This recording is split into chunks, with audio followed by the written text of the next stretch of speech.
নমস্কার, আশা করছি সবাই ভালো আছেন, সুস্থ আছেন এবং অবশ্যই আনন্দে আছেন।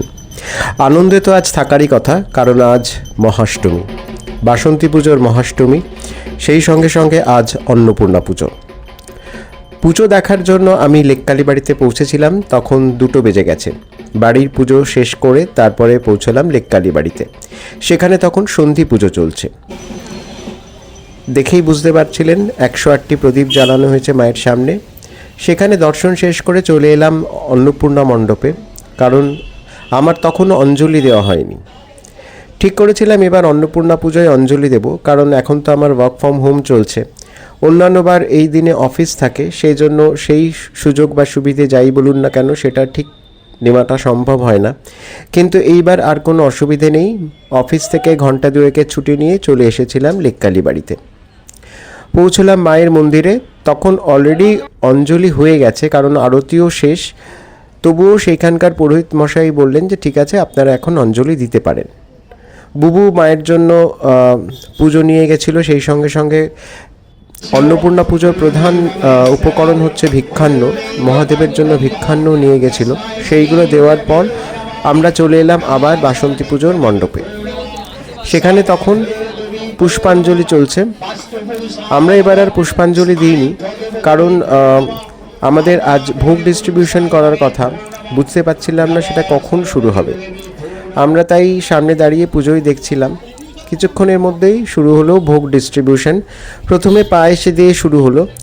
অন্নপূর্ণা পুজোর ভোগের প্রধান একটি উপকরণ হচ্ছে পরমান্ন, সেইটা দিয়েই শুরু হলো আজকের ভোগ ডিস্ট্রিবিউশন। মাঝখানে আমরা চলে গেলাম মন্দিরের ভিতরে প্রসাদ পাওয়ার জন্য। এখানে খুব সুন্দর ব্যবস্থা করা হয়েছিল। এইবার বসিয়ে সবাইকে প্রসাদ দেওয়া হচ্ছিল। এর মধ্যে ছিল লুচি, আলুর দম, ছোলার ডাল, পোলাও, ফুলকপির রোস্ট, সেই সঙ্গে সঙ্গে ছিল চাটনি, পাঁপড় ভাজা এবং মিষ্টি। তো প্রসাদ পেয়ে আবার এলাম মন্দিরের সামনে। সেখানে অগণিত ভক্তজন ভিড় করেছেন প্রসাদের উদ্দেশ্যে। এখানে লাইন দিয়ে সবাই খুব সুশৃঙ্খলভাবে প্রসাদ নিচ্ছিলেন। এত বড় একটা আয়োজন যে কী করে এনারা করেন সেটা সত্যিই দেখার মতো। দুদিকে 2টো পুজো হচ্ছে, সেই সঙ্গে মায়ের নিত্য পুজো তো আছেই। তার উপরে অগণিত ভক্তদের সামলে যে কিভাবে এরা সম্পূর্ণ ব্যবস্থাটি এত সুষ্ঠুভাবে করেন সেটা সত্যিই তারিফ করার মতো। অনেক কিছু শেখারও আছে এনাদের কাছ থেকে। এখানে দেখুন ভক্তদের প্রসাদ বিলি করা হচ্ছে। যাই হোক, আমার তো 2 ঘন্টার মেয়াদের জন্য এসেছিলাম, সেটা মোটামুটি শেষ হতে চলেছে। অলরেডি একটা মিটিংয়ের জন্য অ্যালার্মও বেজে গেছে মোবাইলে, তাই বাড়ি ফিরে চললাম মাকে দর্শন করে। বিকেলবেলাও মন্দিরে যথেষ্ট ভিড় ছিল। আমি মন্দিরে এসেছিলাম 2টোয়, বেরিয়ে গেলাম 4টে নাগাদ। সবে মায়ের মন্দির খুলেছে, পুণ্যার্থীরা আসছেন তাদের পূজার উপকরণ নিয়ে। 8টা নাগাদ অফিস শেষ করে পৌঁছালাম রাসবিহারী মোড়ে এই 12 হাত কালীর মন্দিরে। এখানেও অন্নপূর্ণা পুজো হয়। এখানে মা সারা বছরই পূজিতা হন। আমি এর আগেও আপনাদের এই মন্দিরটি ঘুরে দেখিয়েছিলাম। তো এই হচ্ছেন এখানকার মা। এই মা সারা বছর ধরে এখানে পূজিতা হন। দীপান্বিতা অমাবস্যায় খুব বড় করে পুজো হয়। এইখানকার দর্শন শেষ করে আবার পৌঁছলাম মন্দিরে, অর্থাৎ লেককালীবাড়িতে। সেখানে সন্ধ্যা আরতি হয়ে গেছে, কিন্তু তবুও মানুষের যে ঢল সেটা তখনও কমেনি। পুণ্যার্থীরা আসছেন, প্রসাদ নিচ্ছেন, আনন্দ করছেন, মাকে দর্শন করছেন, মায়ের আশীর্বাদ নিচ্ছেন। সকাল থেকে রাত্রি পর্যন্ত, এখন রাত প্রায় 9টা বাজে, তবুও দেখুন মন্দিরের সামনে কত ভিড়। সামনের রাস্তার ট্রাফিক পুলিশ তো রীতিমতো হিমশিম খাচ্ছেন এখানকার ভিড় কন্ট্রোল করার জন্য। আর এই হচ্ছে অন্নপূর্ণা পুজোর প্রাঙ্গণ। এখানকার স্বেচ্ছাসেবক, লেককালীবাড়ির স্বেচ্ছাসেবক এবং যারা পুরোহিত আছেন, যারা পুজো করেন এখানে, তাদের কাছ থেকে অনেক কিছু শেখার আছে। কি করে যে এত বড় একটা অনুষ্ঠানকে এরা সুষ্ঠুভাবে সম্পন্ন করেন সেটা সত্যিই দেখার মতো।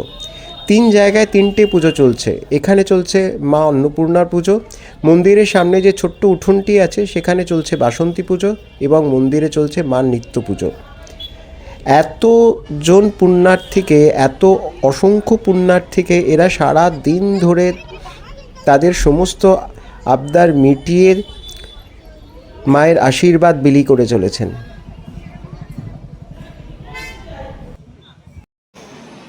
আর ইনি হচ্ছেন এখানকার প্রধান পুরোহিত। আমরা এনাকে নদুদা বলেই জানি। নদুদা সব মানে সময় সময় আমাদের শাসনও করেন, আবার ভালোওবাসেন। ওনার তুলনা কেবলমাত্র উনিই হতে পারেন। ওনার মতো এত শুদ্ধভাবে সংস্কৃত মন্ত্র উচ্চারণ আমি খুব কম পুরোহিতকেই করতে দেখেছি। আর এখনও এখানকার পুরোহিতরা মায়ের আশীর্বাদ বিলিয়ে চলেছেন অকাতরে। প্রায় রাত 9:30 হতে চললো। এবারে আমাকে ফিরতে হবে। তাই শেষবারের মতো আরও একবার মন্দিরের সামনে এলাম। এখানে তখনও প্রসাদ বিতরণ চলছে। অকাতরে ভক্তরা আসছেন আর মন্দির কর্তৃপক্ষ অকাতরে তাদের ভোগ বিতরণ করে চলেছেন।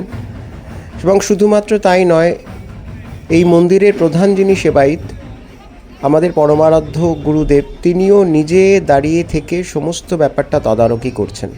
আর এই হচ্ছেন মা। তখনও পুণ্যার্থীরা আসছেন, পুজো দিচ্ছেন। জানি না কখন এই পর্যায়টি শেষ হবে, কারণ 10টার মধ্যে তো মায়ের মন্দির বন্ধ হয়ে যায়। আর এখানে দেখুন গুরুদেব দাঁড়িয়ে রয়েছেন সামনে। তিনি পুরো ব্যাপারটা তদারকি করছেন দাঁড়িয়ে থেকে, যাতে কারুর কোনো রকম কোনো অসুবিধে না হয়, সবাই যেন সুষ্ঠুভাবে প্রসাদ নিতে পারেন। সেই ব্যবস্থা যেন পুরো ব্যবস্থাটা যেন খুব সুষ্ঠুভাবে সম্পন্ন হয়, উনি দাঁড়িয়ে থেকে সেটাই তদারক করছেন।